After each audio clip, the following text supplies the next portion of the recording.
La Sociedad Económica de Amigos del País de Avilés y Comarca tiene el placer de ofrecerle la charla mantenida con el historiador y escritor José María Manuel García Osuna y Rodríguez, hablando sobre la historia de Asturias. Septiembre de 2024. De nuevo aquí con ustedes. Les decía antes que hoy vamos a tener con nosotros a un historiador como a mí y a él le gusta que le llamen, más que escritor, un historiador. Y lo es ciertamente porque investiga en la historia, remueve documentos, remueve libros, lee mucho y es fuente incluso de consulta por parte de escritores de pluma alta, vamos a llamar, para entendernos, ¿no? Por escritores reconocidos, incluso a nivel nacional. Él es una fuente de consulta a veces, sobre todo en temas de Asturias. Ahora veremos el totum revolutum que uno que no está muy puesto en ello, José María, hoy nos va a aclarar.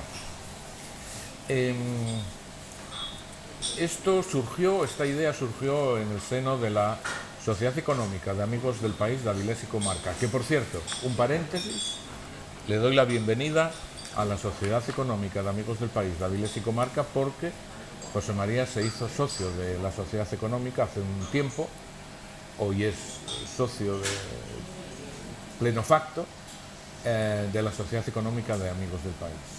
Así que bienvenido, a propósito, gracias. Bienvenido a la Sociedad Económica. Y ya pagué la cuota, Por lo tanto, es miembro de pleno derecho. Dicen que los cazurros no os cuesta soltar dinero, pues yo lo solté. ¿Hablo un pelín más alto, puede ser? Voy a intentarlo, es que tengo un proceso respiratorio. Vaya. Y he tomado de todo para venir hasta aquí. Corticoides, paracetamol, antibiótico, vaya. Todo para poder hablar. ¿Me escuchas? ¿Alguien te lo recetó o te lo autorrecetaste? No, me lo autorreceté. Vale, Soy veterinario humano, entonces por eso me receto. Perfecto. Bueno, pues lo que les decía,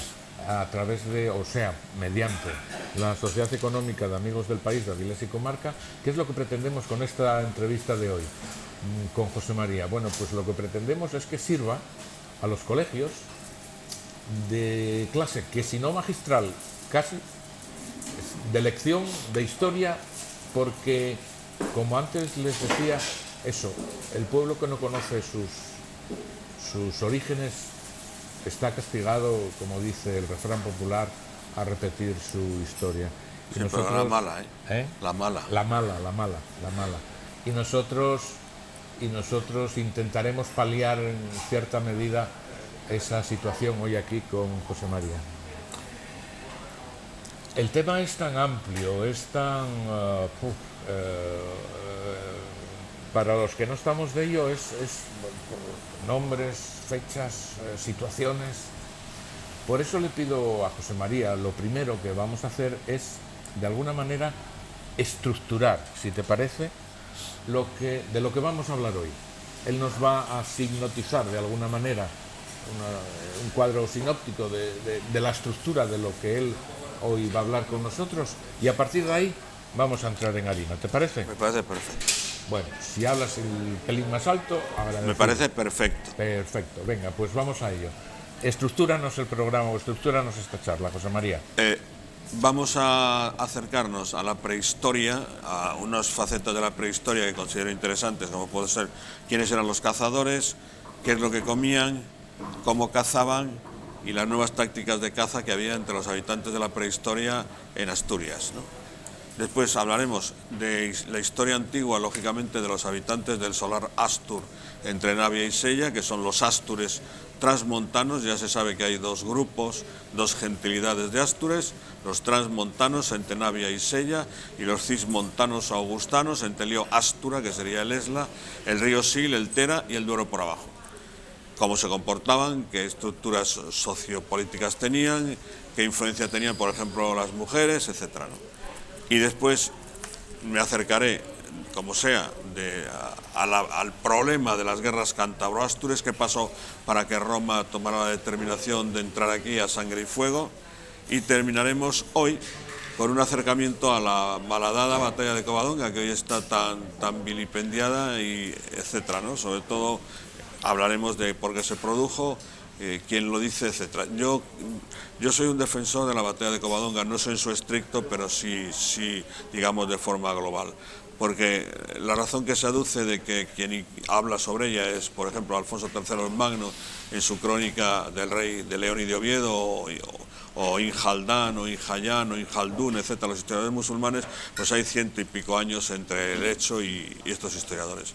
Y yo pregunto, ¿cuántos años hay entre la batalla de Cannas, 216 a.C., y Tito Livio o Polibio que la citan? Pues más de 100 y pico años. O sea que eso no tiene nada que ver, hay textos, hoy se sabe que, por ejemplo, la batalla de Troya sí existió, y entre Homero y la guerra de Troya hubo bastantes siglos. Siempre hay la memoria histórica y siempre hay datos en que llegan a estas personas que escribieron. Perdona, déjame que haga ahí un pequeño paréntesis. ¿Por qué dices vilipendiada la batalla de Covadonga? Sí, porque hay unas críticas de algunos historiadores que dicen que incluso no existió, que no se produjo nada de eso. Yo sí creo que se produjo, que algo hubo, y que realmente los cristianos a partir de ese momento recuperaron identidad y recuperaron orgullo, porque desde la batalla de Guadalete o de la Laguna de la Janda habían perdido todas las batallas frente al Islam. O sea que algo se produjo, sí, porque si no los historiadores musulmanes no lo citarían. Pero entonces se trataría de graduar de alguna manera. Sí, indudablemente. La batalla. Indudablemente algo se produjo, algo hubo, indudablemente, porque si no, no se produciría la repoblación posterior. No se puede hablar, parece ser que no se puede hablar de reconquista, porque no hay una reconquista por parte del Estado visigodo. Ahí hay un error garrafal por parte de algún historiador. Nuestro común amigo Fernando Balbuena lo llamaba escaramuza, ¿te acuerdas? Sí, yo también digo escaramuza, sí, pero algo hubo, sí. Sí. Yo estoy de acuerdo con Fernando que hubo una escaramuza. Hombre, Sánchez Albornoz habla de 40.000 musulmanes. ¿Cómo les das de comer allí ante la cueva a 40.000 musulmanes? ¿Cómo los movilizas? Es imposible. Pero que hubo algo, sí es verdad que sí hubo algo. Y eso es cierto, porque a partir de ese momento se repuebla, se empieza a repoblar. ¿Por qué se puede hablar de reconquista? Entre otras razones porque se dice que los visigodos no participan. Lo siento. Nada. Procuraré que se produzca lo menos posible. Los visigodos no participan sensu estricto. Sí hay godos en las tropas de Pelayo o de Fabila, sí es cierto. Pedro el Duque de Cantabria, que es el padre de Alfonso I, es un godo. Pero es que hay algo muy claro. El Reino de León, que se produce a posteriori, es un depositario, es un seguidor, digamos, es un descendiente del Reino Godo de Toledo, hasta tal punto que la máxima norma jurídica del Reino de León es la Lex Gotorum, es decir, es el fuero juzgo de los jueces de León, el fuero juzgo de Toledo. Por lo tanto, sí se puede considerar que visigodos sí participaron. Entonces, por eso digo malhadada, porque, por ejemplo, José Luis Corral niega por su existencia, etcétera, ¿no? Bueno, yo sí creo que pasó algo, y sí creo que hubo una escaramuza, y sí creo que los musulmanes fueron incapaces de ganar esa confrontación, entre otras razones porque tampoco les interesaba mucho y había muy pocas posibilidades. Bueno, hay dos calles en Gijón, que son la calle de los Moros y la calle de Munuza, que era el gobernador bereber de Gigione o de Gijón, ¿no? Por lo tanto, algo pasó indudablemente, y que lo transmitan a posteriori todas las crónicas es que hubo una concepción de orgullo de haber recuperado, la identidad, ¿no? Que perdían todas las batallas desde la Laguna de la Janda o desde Guadalete. Entonces, por lo llamo malhadada, porque yo sí creo que algo pasó, que fue una escaramuza, pero una gran batalla no pudo ser, porque, vamos a decir, como dice el profesor Sánchez Albornoz, que había 40.000 musulmanes. Todos conocemos Covadonga. ¿Cómo mueves 40.000 en aquella cuesta? Imposible. ¿Cómo les das de comer? ¿Cómo mueven los caballos? ¿Cómo montas? Pero que alguna, y tampoco creo que Munuza tuviera 40.000 soldados en Gijón, sería absurdo. ¿Dónde los metía en un Gijón del año 722? Sería absolutamente imposible. Empezamos, si te parece, sí, por esa estructura que antes nos describías, José María. Por ejemplo, se sabe que obviamente los habitantes prehistóricos del solar de Asturias, de lo que hoy sería Asturias, eran unos cazadores importantes. Y no solamente comían animales, sino incluso se sabe que comían moluscos. Por ejemplo, se ha descubierto que comían ostras, que comían percebes, todo lo que encontraban. La caza del ciervo era específica de las llanuras litorales, y la de la cabra lo eran las estribaciones montañosas del interior. Las cacerías del ciervo, cazar ciervo, se planificaban naturalmente desde las bases que había en las costas. Era más fácil vivir en la costa que no en el interior por las circunstancias geográficas, ¿no?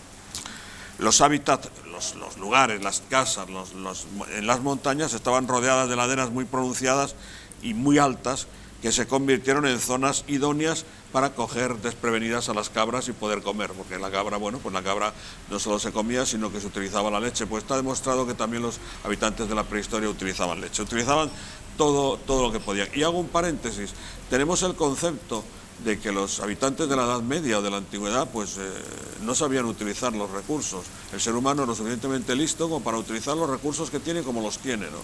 Y si no tenían luz, pues se alumbraban con faroles o con teas, y si no tenían un baño, pues tiraban las cosas por la ventana. O sea, el ser humano siempre se ha adaptado. Si no se hubiera adaptado, pues hubiéramos seguido encima de los árboles en África, ¿no? Como estuvo Lucy o como estuvo cualquiera de los pitecantrópidos o australopithecidos, ¿no? Algunos siguen en los árboles. Las cuevas utilizadas como bases lógicas se encontraban rodeadas por, repito, de montes escarpados y cubiertos por una vegetación muy empobrecida de pastizales y matorrales. Antes de la aparición de los cazadores, tengo que decir que en Asturias hay una importante era secundaria. La era secundaria es la era de los helechos. No hay hierba en la era secundaria. En Colunga, donde hay un museo del Jurásico, del Cretácico, en la era secundaria existen los dinosaurios en Asturias, porque además los dinosaurios se alimentaban de helechos, no hay hierba. Puede sorprender que ahora veamos hierba por todas partes. En la Mesozoica, la era secundaria, que así se llama, en la prehistoria, no hay hierba, hay helechos. Hay zonas, pues, por ejemplo, en la playa esta de Sagó hay una cantidad de helechos enormes, ¿no?, que se ve. Eso era la alimentación habitual de la era secundaria, de la era mesozoica, de la era de los dinosaurios. Las limitadas posibilidades ofrecidas por esos parajes montañosos dificultaban el desarrollo de cualquier opción alternativa a la caza de las cabras. Está claro, la cabra era más fácil de cazar porque vivía en proximidad con ellos, ¿no? Por ejemplo, en Altamira, en Cantabria, solo recurrieron como objetivo básico para alimentarse, además de la cabra, al ciervo, que aparece, como sabido, en la famosa cueva, ¿no? Pero en determinadas ocasiones no desdeñaban comerse caballos, bisontes, hay uno en Altamira, corzos y grandes bóvidos como podían ser vacas, etcétera, ¿no? Se colige que los habitantes del Magdaleniense, que es un periodo de la prehistoria, conservaron las mismas estrategias de caza durante más o menos 4.000 años, a pesar de los innumerables cambios climáticos. O sea, a pesar de que había mucho frío según las glaciaciones o mucho calor, naturalmente seguían manteniendo lo más fácil. Es decir, la ley del mínimo esfuerzo, eso está en el ser humano. Está claro que no, si tienes posibilidad de cazar un impala, no vas a atreverte con un elefante. Siempre es así. El ser humano, por eso hemos evolucionado tanto, porque tratamos de tener los menores riesgos posibles para conseguir las mayores ventajas, ¿no? Los moluscos del litoral asturiano, ya sé que esto no es un término muy prehistórico, bueno, Asturias no existía, pero bueno, vamos a utilizar eso para divulgar, ¿no? Fueron una fuente muy importante complementaria de alimentación y llegaron a tener una clara relevancia tras la mejoría ambiental que siguió a la glaciación. Es decir, cuando acabaron las glaciaciones, los habitantes de esa zona pudieron comer moluscos. Ya te digo que aparecen conchas de ostras y, ¿cómo le llamáis aquí a una cosa que vígaros o algo así se llama? Sí. Bueno, pues aparecen conchas de vígaros en las tierras, en los restos de esta gente, ¿no? Perdón, a propósito, en la medida que José María y yo estamos hablando, están viendo ustedes una secuencia de fotos. El orden no sé si será el correcto porque lo trajo en un pincho, en un pendrive, pero están viendo una sucesión de fotos que José María nos hizo llegar y que, bueno, estamos intercalando según vamos hablando. Sí, las imágenes, utilizando una palabra que se utiliza mucho ahora, aunque no sepa en latín quién lo dice, es un totum revolutum. Entonces, Aitor es el que ha trabajado para que eso tenga un cierto concierto. Pero bueno, yo fui poniendo las fotos, bueno, yo no, mi hijo, que es un doctorando en historia medieval, fue el que poniendo las fotos, porque yo de informática, pues aparte de darle con el dedo, no sé mucho más. Es decir, la recogida de moluscos en los litorales fue muy particularmente intensa, aparece en una cueva, en la cueva del Jullo, en Cantabria. Es una zona esencial para poder aprovechar los estuarios y las grandes rías, las marismas, acantilados rocosos, etc. Donde existían grandes concheros de lapas y vígaros, que he dicho antes. Es decir, esta gente comía esas cosas. Hombre, naturalmente no le echarían limón, sino lo comerían en vivo, ¿no? O en frío. Pero los magdalenienses desdeñaban, estos habitantes de la zona, recoger moluscos de fondos arenosos y fangosos por la falta de limpieza. No estaba claro que rechazaban comer moluscos que estuvieran en zonas donde hubiera fango.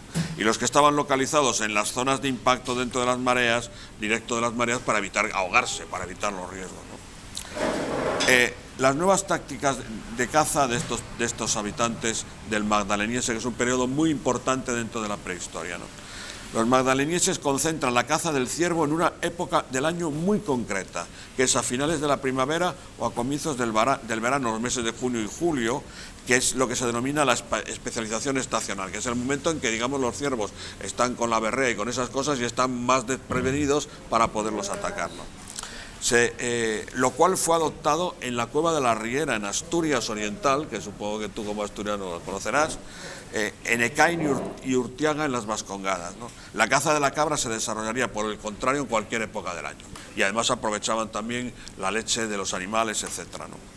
En el yacimiento de Urtiaga, que he dicho que está en las Vascongadas, se registra una gran combinación entre la caza estacional de los cérvidos y una diversificación anual relativa a capturar caballos, bisontes y grandes bóvidos. En resumen, el estratégico sistema de aprovechamiento que tenían estos de los recursos para tener un asentamiento fijo, ocupado durante una buena parte del año, confirmaba el uso de estos alimentos para poderse manejar, para poder vivir, ¿no? Inclusive, lógicamente, la utilización del fuego para poder incluso utilizar o servir las comidas que no estuvieran crudas, sino que estuvieran con cierto de condimento, es decir, o asadas o fritas o como fuera, ¿no? Aunque los cazadores de otra cueva, la Riera en Ribadesella, que ya lo he dicho, del magdaleniense en medio, decidieron diversificar las capturas de ciervos, una cosa que no existe, por ejemplo, en el País Vasco. Ellos cazaban ciervos a lo largo del año e incluso cazaban animales en los periodos invernales, aunque probablemente conservaran algún tipo de la carne, tuvieran algún tipo de conservación, porque naturalmente si nevaba, en Pajares no podían ir a cazar, eso era prácticamente imposible, ¿no? Los magdalenienses, por lo tanto, los habitantes de la prehistoria, intensificaron la producción de alimentos por unidad de tiempo. La concentración de las capturas durante las estaciones de las capturas de los animales permitía a estos obtener la misma cantidad de alimentos en pocos días. Es decir, tenían comida en gran cantidad en muy pocos días o en muy poco tiempo. También decidieron capturar utilizando una táctica que a mí, cuando veo algún documental sobre animales, pues me repugna un poco, pero los animales van a lo más fácil, ¿no? ¿Qué era qué? Pues cazar cervatillos y ciervas, que siempre son más fáciles de cazar que no el ciervo, ¿no? Decidieron cambiar su hábitat de cazar machos, que te pueden dar una cornada, a cazar ciervas más fáciles y sobre todo cervatillos, ¿no? Recién nacidos, y estos en los meses de junio y julio, que es cuando nacen, ¿no? Hasta una cuarta parte del total de las capturas eran de crías, lo cual conlleva la nueva teoría de la caza indiscriminada de las manadas compuestas por hembras en el preciso momento en que han parido y que tienen menos capacidad de defensa, ¿no? Las crías, lógicamente, pues si llevan una semana o 2 semanas o un mes de vida, pues las posibilidades de cazarlas son mucho más fáciles, ¿no? La enorme cantidad de carne de cierva acumulada exigía su distribución equitativa entre las diferentes clanes que participaban en dichas cacerías. Es decir, se repartían, había una cierta confraternización que después va a ser importante ya en la historia de la antigüedad en Asturias, ¿no? Y esa va a ser la causa por la que Roma intervenga contra los asturianos. Al incrementarse las matanzas de animales, también implicaba mayor número de personas que se involucraban, es decir, tenían que participar tanto los varones como las mujeres en la caza. Y había una perfecta imbricación social entre todos ellos, ¿no? Caray. ¿Cómo cazaban los animales? Al acecho, esperándoles, acorralándoles y abatiendo las piezas. Y después las descuartizaban y transportaban los animales hasta el campamento. Obviamente, una hiena sí podría comer carne podrida, un ser humano no podría comer carne podrida, por lo tanto tendría que haber algún sistema para que ellos las pudieran conservar, o bien en hielo, o bien en nieve, o lo que fuera, porque lógicamente nuestro aparato digestivo ahora o hace 300.000 años no resistiría ese comportamiento. La caza de las ciervas supuso un riesgo importante para la supervivencia de las manadas, ya que las hembras soportan el peso de la reproducción en una especie, como los ciervos, que tienen un reducido índice de natalidad. La caza de cabras se produjo solo con los adultos y no manifiesta ningún interés por la caza de animales recién nacidos. Todo parece apuntar, dice el profesor Quesada López, todo parece apuntar a que la caza sistemática de las cabras adultas permitía rentabilizar más los esfuerzos de internarse entre las montañas para el acecho y la captura individualizada de estos animales, que son bastante esquivos. Y ahora, si quieres, comenzamos con la época antigua de quiénes son los habitantes de este solar. Sí, lo que sí me gustaría preguntarte en este punto es ¿cuál es la diferencia de esto que nos acabas de contar? Porque no hemos de olvidar que el motivo central, digamos, de nuestra charla de hoy es la historia de Asturias. Entonces, ¿en qué difiere la historia general, por llamar de alguna manera, de la historia de Asturias? A lo mejor, quizás, me imagino, entre otras cosas, en la fauna, ¿no? Sí. La fauna, lógicamente, es un... Sí, y los comportamientos sociales. No se comporta lo mismo un Astur que se comporta un sumerio en Mesopotamia. Hay una diversificación enorme, que es lo que se ha tratado. A ver, hay un imperio que no goza de todas mis simpatías, ya sé que alguno me va a apedrear, que es los romanos. Pero eso ocurre con todos los imperios. Roma trata de globalizar y trata de aculturizar lo que es distinto. Es decir, Roma impuso el latín y impuso sus costumbres sociales y digamos que aculturizó los pueblos, ¿no? Que normalmente eran muy diversos, muy diversos. Si me permites un ejemplo, yo soy un modesto especialista en los indígenas norteamericanos. Un iroqués no se parece a nada a un kiowa. Serán los blancos, los anglosajones blancos, los que van a conseguir que se hable de indígenas como algo globalizante, cuando no tienen nada que ver ni en sus costumbres, ni en sus lenguas, ni nada. No se parece en nada a un apache, a un lakota, o no se parece en nada a un iroqués. Concretamente, los iroqueses tienen un comportamiento muy parecido a los astures.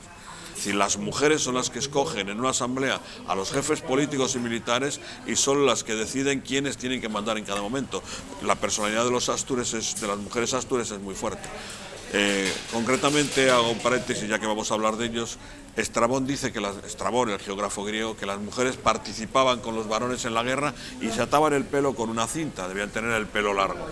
Aunque a continuación Estrabón, que era muy gracioso, indica que eran bastante feas. Habría que ver cuál es el concepto de belleza que tiene Estrabón, porque lo que sí le llama la atención es la valentía, lo valerosas que son estas mujeres en el comportamiento bélico de la guerra.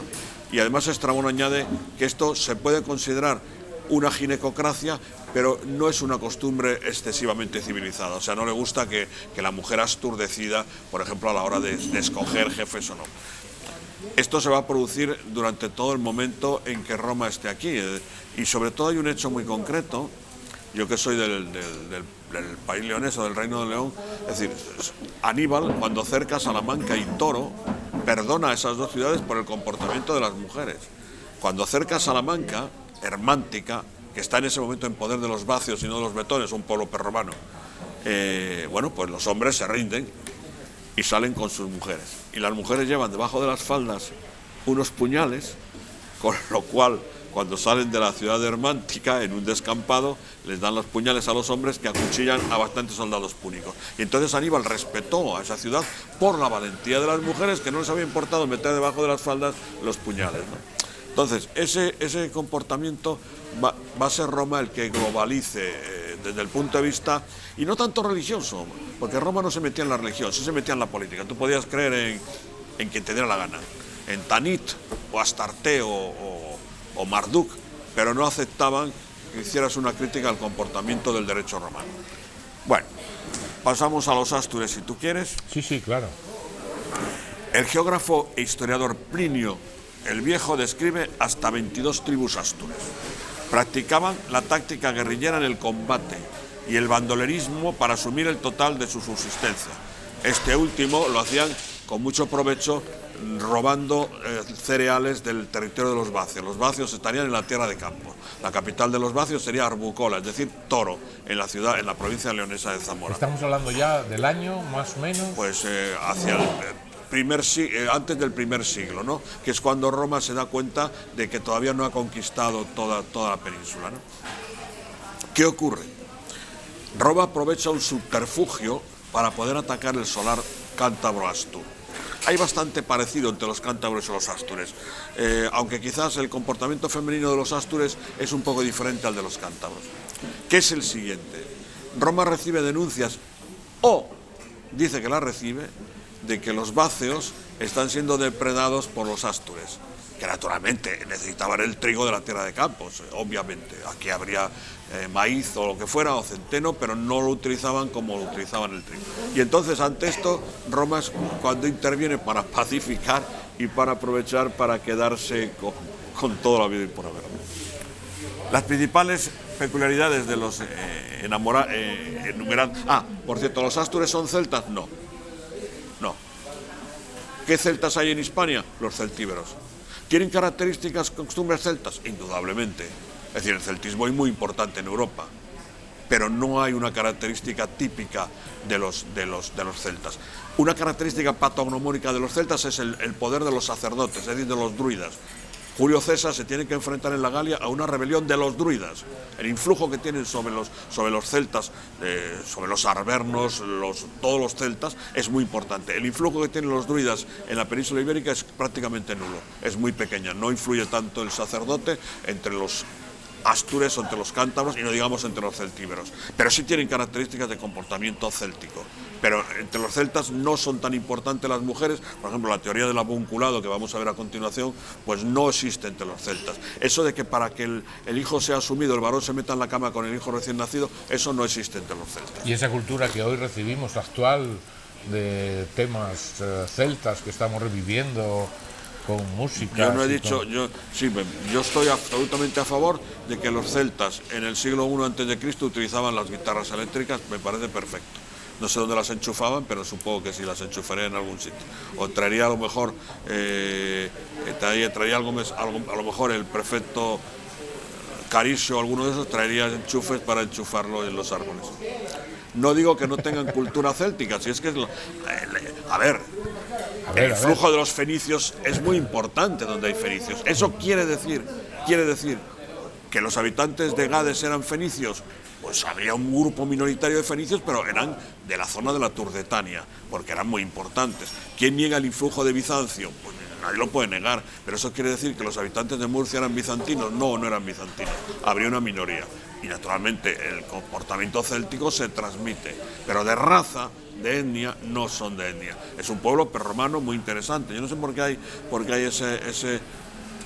esa manía, con todo respeto para la palabra, de hay que equipararse que los astures son celtas. Había un profesor de la Universidad de Santiago, que por cierto conocí, que cuando le preguntaban si en Galicia había celtas, él decía que sí, que era el tabaco celtas y el Real Cruz Celta de Vigo.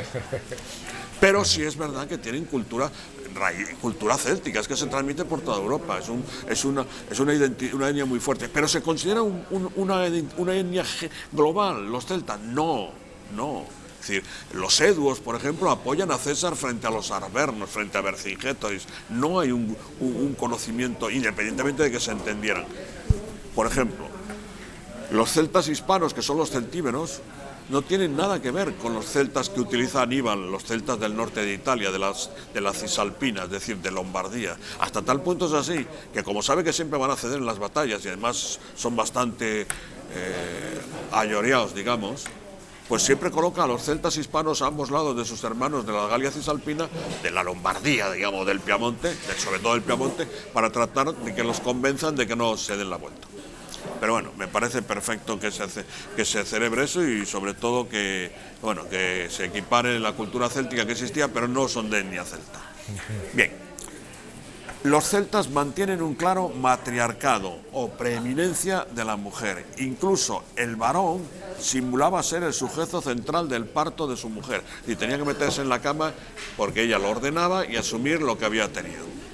Sus poblados presentan la estructura típica de los castros, tanto los astures como los cántabros, como... Sigo. Sí. Tanto los astures como los cántabros tienen un grupo de una estructura urbana de castros rodeados incluso por un muro, ¿no? A los parricidas, a los que mataban a un familiar, se les apedreaba fuera de los límites de sus poblaciones, mientras que los condenados a muerte eran despeñados. Una de sus máximas estructuras de poder y prevalencia era el Consejo de Ancianos. Vestían una enorme especie de sayo negro, que ya te digo, vestían de negro, tanto los astures como los cántabros. Llevaban las mujeres una especie de cinta en la cabeza para sujetarse el pelo. Calzaban abarcas, y ahí viene lo de abarcas, traigan calzadas, que dice el romancero, ¿no? El romancero en la Edad Media con respecto al Cid.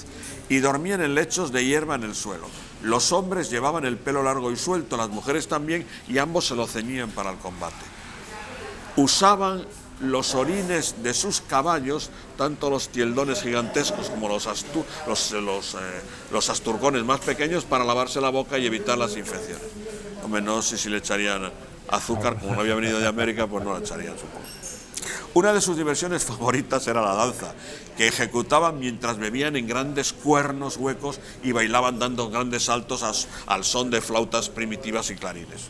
Uno de sus rasgos más comunes era el de la virilidad o fuerza de sus mujeres, que eran las encargadas exclusivas de cuidar y cultivar los campos.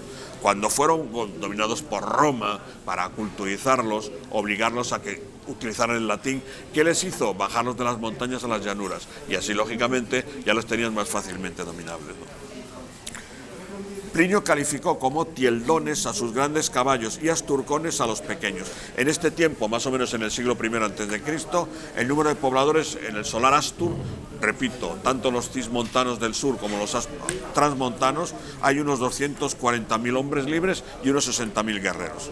Hay un grupo de astures muy particulares que están en la zona leonesa del Bierzo, que son los Vergidium, que van a ser utilizados por Roma para que trabajen en las minas de las médulas, que bueno, ya sabes que han hecho allí todo un parque temático, ¿no? Los cuales ya explotaban el oro de su región y como ya sabían cómo trabajar, pues Roma los va a utilizar para que saquen el oro. Hasta tal punto sorprende este comportamiento esclavista sobre esos astures que los historiadores romanos dicen que la vida de estos astures del Bierzo, los Vergidium, era absolutamente miserable. La capital romana, donde está el Legatus Augusti, se llama Asturica Augusta. Y las dos ciudades más importantes de los Astures sería el Lucus Asturu, o el bosque de los Astures, que sería cerca de Lugo de Llanera, y Lancia, en la parte del sur, cerca de Villasabariego, cerca de Mansía de las Mulas, que se está haciendo muchas excavaciones. ¿Actualmente? Sí, actualmente, sí, la Universidad de León. Concretamente, Dion Casio y Floro y Orosio definen a Lancia, cerca de Mansía de las Mulas, como la fortísima capital de los Astures, la mayor ciudad de los Astures, y hasta tal punto era importante que el Legatus Augusti, Carisio, se negó a que quemaran esa ciudad cuando derrota a los Astures. Sus constantes rebeliones conllevaron que los romanos mantuvieran una legión permanente en Hispania, la única que hay, que es primero la legión sexta Victris, y luego la legión séptima Gemina Pia Felis, que se va a construir un ópida, un campamento especial para ella, a la que llaman Legio, y después va a dar origen a la ciudad de León. ¿Por qué en León y no en Astorga? Muy sencillo, porque era mucho más fácil de defender. En la ciudad de León está el Torío, el Bernés, Galesla y una serie de ríos que sirven para defender mejor esa ciudad y crean unos campamentos. Y además está muy cerca de Lancia, con lo cual los pueden dominar con facilidad. Podemos citar algunos de los más importantes pueblos dentro de los Astures, ¿no? Por ejemplo, Langhiati Brigecini de Benavente y Superati y los Zoelas en Zamora. En Zamora hay un apellido muy vulgar, que es el Cela. Cela viene de ahí. Es decir, Cela es un apellido muy zamorano y viene de esos pueblos, ¿no? Mientras que en León aparecen los Bedunensi, Amazi y Orniazi, y en el norte aparecen los lugones, que son los que habitan toda esa zona, ¿no? Es un pueblo muy, muy importante, ¿no? Cuando reciba la noticia Augusto, que por cierto además tiene muchos problemas en sus guerras contra los ástures, porque parece que tenía cólicos renales provocados por piedras, ¿no? Tenía litiasis renal y estaba en Tarragona expulsando piedras. El que se va a encargar de la conquista va a ser Agripa. Pudo, por Marco Agripa, que era el gran amigo, el almirante de Augusto, pudo asustar bastante a los ástures cuando vieron aparecer aquellos barcos en la costa, ¿no? Y naturalmente se prepararon para la defensa. ¿Pudieron haber vencido a los romanos? Pudieron haber vencido a los romanos, si no hubieran sido traicionados en un momento en que había una batalla importante por un pueblo astur que se vendió a los romanos. ¿Qué pueblo es este? Los briguecinos. ¿Dónde están? Pueden ser Benavente o Valderas. Uno de esos dos pueblos les albergó. Sí, se vendieron. Es que te quería decir lo de eso. Sí, bueno, aquí está. Vamos a ver. Una estructura muy interesante dentro de los ástures es la siguiente. El marido abandona la residencia de sus padres y se va a vivir a la residencia de su mujer. Es decir, es ella la que decide que el varón tiene que ir a vivir con ella y no a la inversa. Segundo, el marido pasa a ser el amo o el señor de la casa, pero primero tiene que pasar por un tiempo de servidumbre para ver... donde ella decide si esta persona está preparada para decidir y regir sobre esa casa. Otra estructura muy interesante es la de la cobada, que consiste en que el varón se acuesta con el nuevo nacido, el neonato, para resaltar y subrayar sus relaciones. El matrimonio era a la griega, es decir, monogámico, no tenían varias mujeres, ¿no? Comían sentados en bancos adheridos a los muros de las casas, porque así se veían unos a otros y había mucha confraternización y se pasaban los alimentos.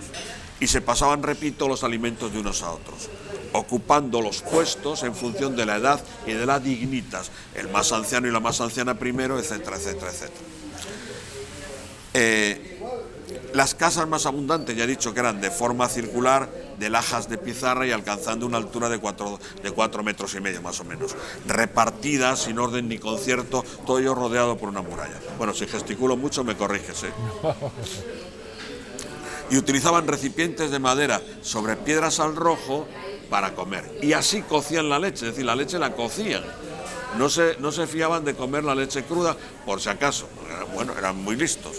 Vestían, ya he dicho, con sayos negros que les servían para reposar sobre los lechos, ya que dormían con ellos. Perdona, vuelvo a incidir en el tema. ¿Estas características que nos estás describiendo afectan a un tipo de pueblo que es el astur o a otros pueblos? No, afectan a los astures y a los cántabros. Solamente. A los astures de las dos gentilidades y a los cántabros. Los galaicos, lucenses y bracarenses tienen algunas características distintas. Los vascongados, que son caristios, bárdulos y autrigones, tienen otras características distintas, pero estas características solamente son de los astures. Que estas cosas que nos estás describiendo de familia, de estructura familiar, sí, afectan solamente a los astures y los cántabros. Que no a otro territorio. No, es decir, un lusitano, hombre, yo no digo que un lusitano no tenga algunas características que tengan los astures. Pero estas son propias de astures y cántabros. Por ejemplo, los astures no tienen el mayorazgo, es decir, los lusitanos no tienen el mayorazgo. Viriato existe porque es el segundo hijo. Si hubiera sido el mayor, el primogénito, no existiría Viriato, porque hubiera heredado todo.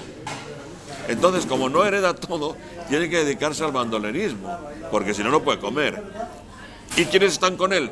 Pues todo su grupo son hijos segundos, terceros, etcétera, para luchar contra Roma, porque eso no existe entre los astures. Se compartían, no había la primogenitura, no existía eso.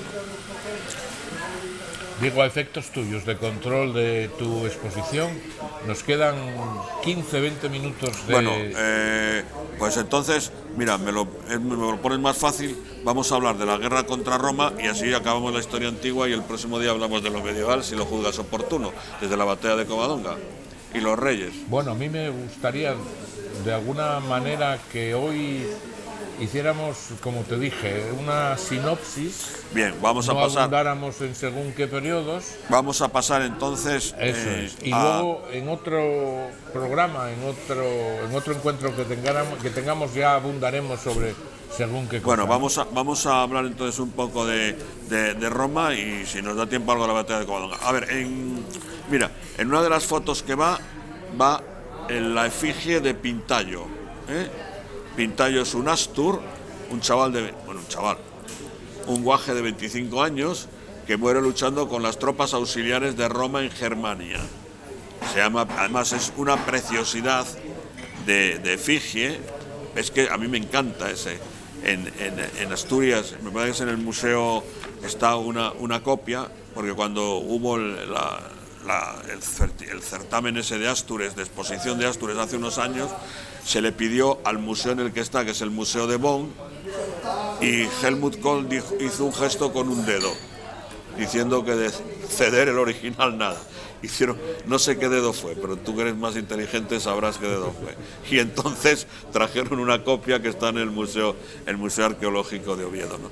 Bueno, pues en esa estela funeraria que hicieron el padre y la madre a su hijo que había muerto en Germania, es que es una maravilla, porque dice, aquí nace Pintallo, hijo de Pedílico y de la madre, de la tribu de no sé de qué, de la gentilidad Astur, o sea, hace una exposición, a mí me encanta esa, y tal como está, es decir, con su bigote, con su casco de tropa auxiliar, etc. Bueno, vamos a citar rápidamente, digamos, las batallas más importantes que hay, digamos, entre los Astures y los... Te leeré un texto que será mejor. Pegamos de un salto desde... No, terminamos con la sociología de los Astures, vale. Y vamos a empezar con el enfrentamiento contra Roma. Vale. Y antes de nada tengo que contar una anécdota, porque si no me da un ataque. A ver. El jefe de los Astures se llama Gauzón. Y el jefe de los cántabros se llama Corocota. En un momento determinado, Augusto promulga un texto dando no sé cuántos miles de sestercios a que traiga vivo a uno de los dos.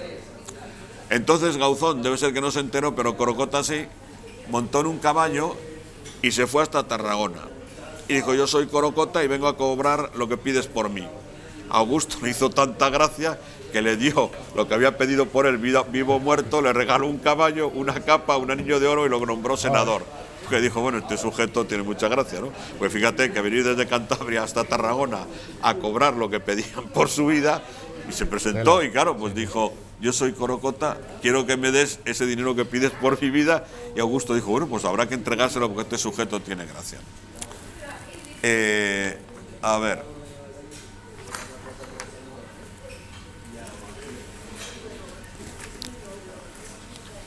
Repito, abandonamos. Sí, abandonamos y entramos en la guerra contra los romanos. Eso es. Llega Roma, llega lo que a ti te gusta. A mí no me gusta Roma, por eso. A mí me gusta Cartago. Por eso lo digo. Bien malo, ¿eh? Por eso lo digo. Vamos a ver.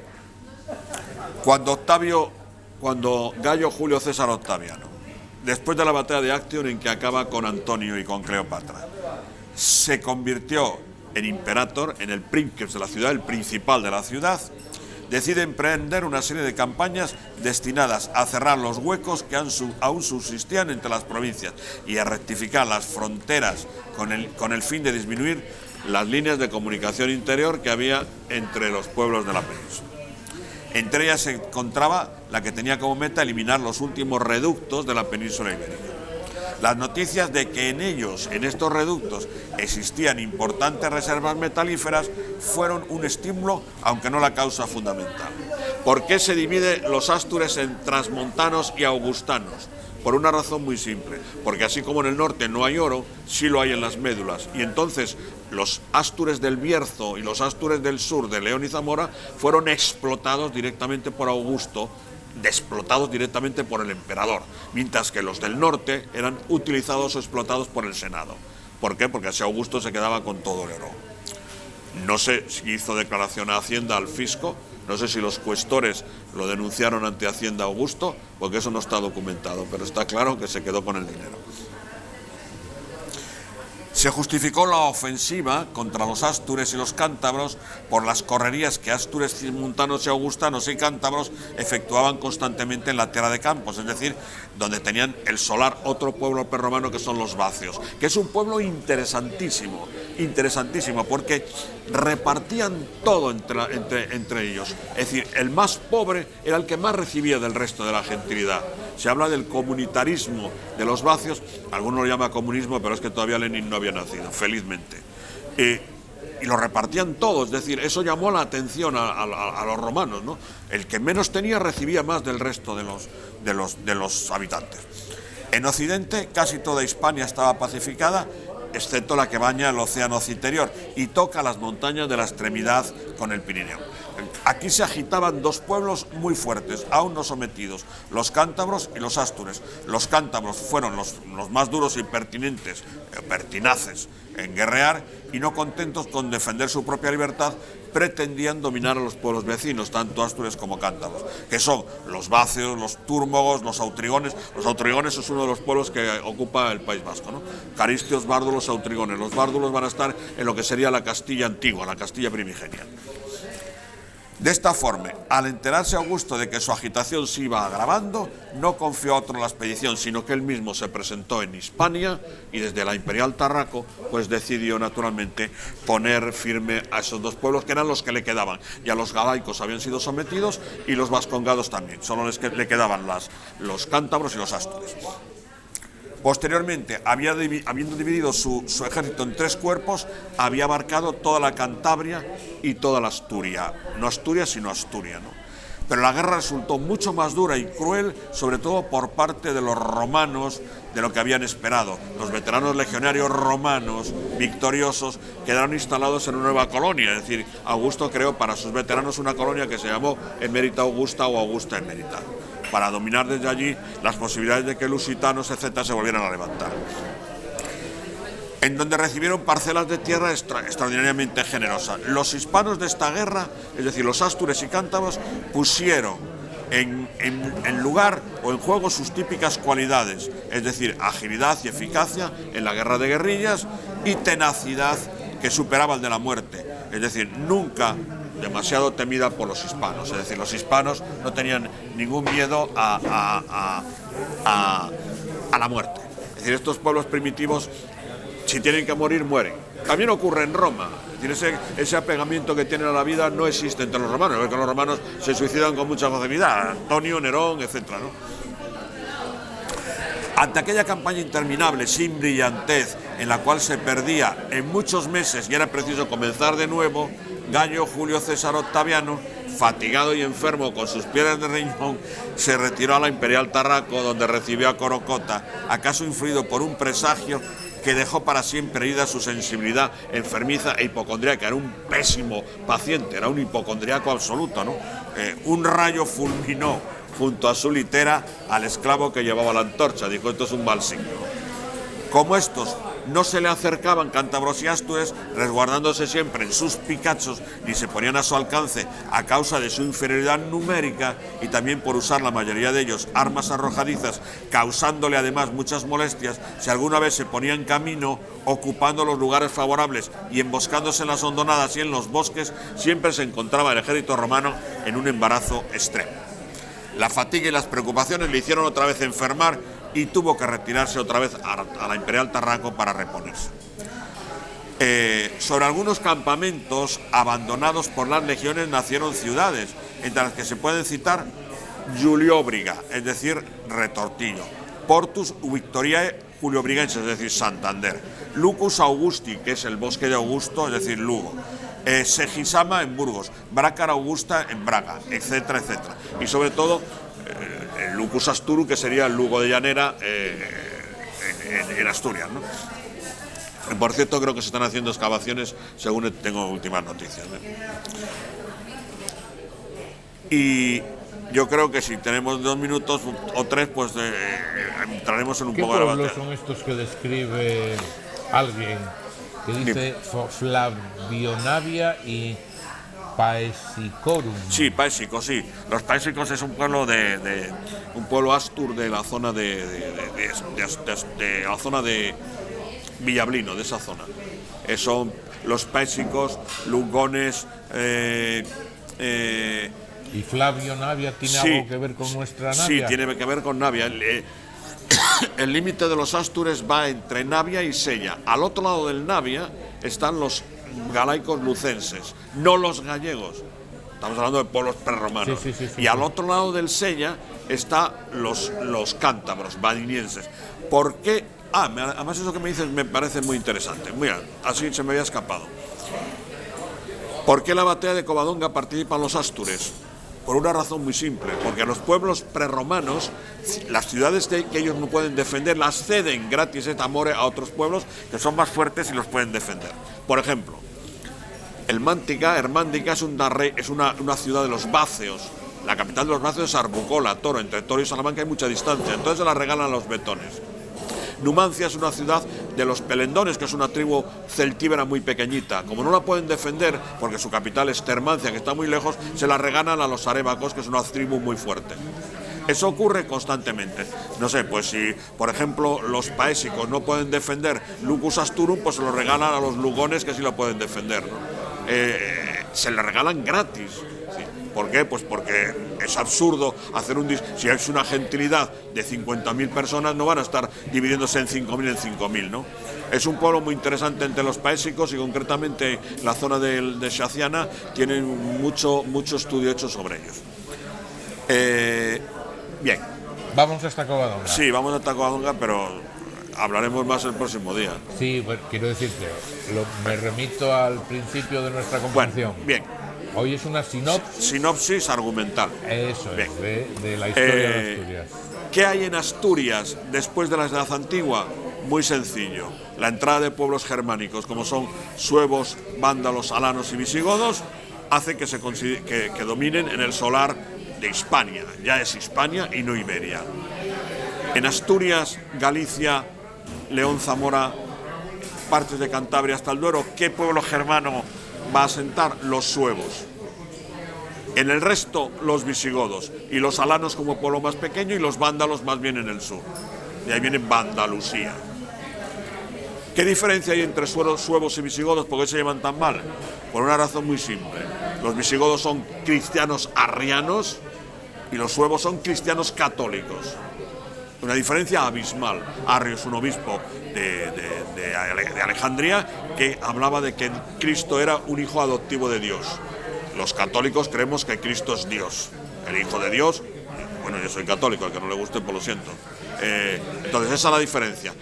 Asturias forma parte del reino de los suevos, de la Galaecia romana, así se llama. ¿Y por qué Galaecia? Porque no viene de Galicia, sino viene de los galaicos, de los pueblos que abarcaban hasta el Duero, galaicos lucenses y bracarenses, capital Lucus Augusti o Bracara Augusta. En un momento determinado, los godos, el enfrentamiento entre los godos es constante por el poder.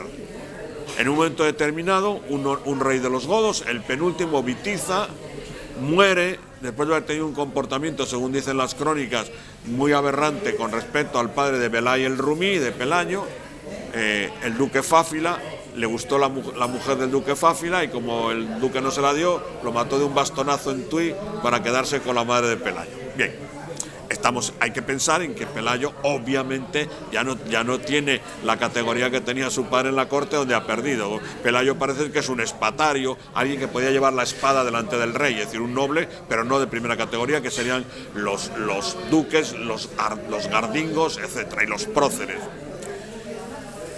Cuando después de la batalla de Guadalete, 711 más o menos, los visigodos enemigos del duque de la Bética, es decir, Roderigo, pierden la batalla en Guadalete porque se pasan al bando musulmán, al bando bereber de Tarik. Paréntesis, Tarik no era un musulmán, sino que era de religión judía, que es otra cosa que se desconoce. Tarik es de religión judía, no religión musulmana, aunque sea un bereber. Pues lógicamente u obviamente la desbandada de los visigodos es importante. Unos meses después se celebra una segunda batalla en Écija, ya no hay traiciones, pero el sobrino de Roderigo, el conde Sancho Bancho, pierde otra vez la batalla, con lo cual la expansión musulmana hacia el norte es rapidísima y sin ningún problema. Los judíos en la segunda columna para abrir las ciudades a los musulmanes, porque han sido muy maltratados por los visigodos, por ejemplo por el código de Eurico, del otro rey visigodo, y además los cristianos, los hispanos romanos tampoco están muy contentos con el comportamiento de los visigodos porque eran ciudadanos de segunda. Uno de ellos se llama Pelayo.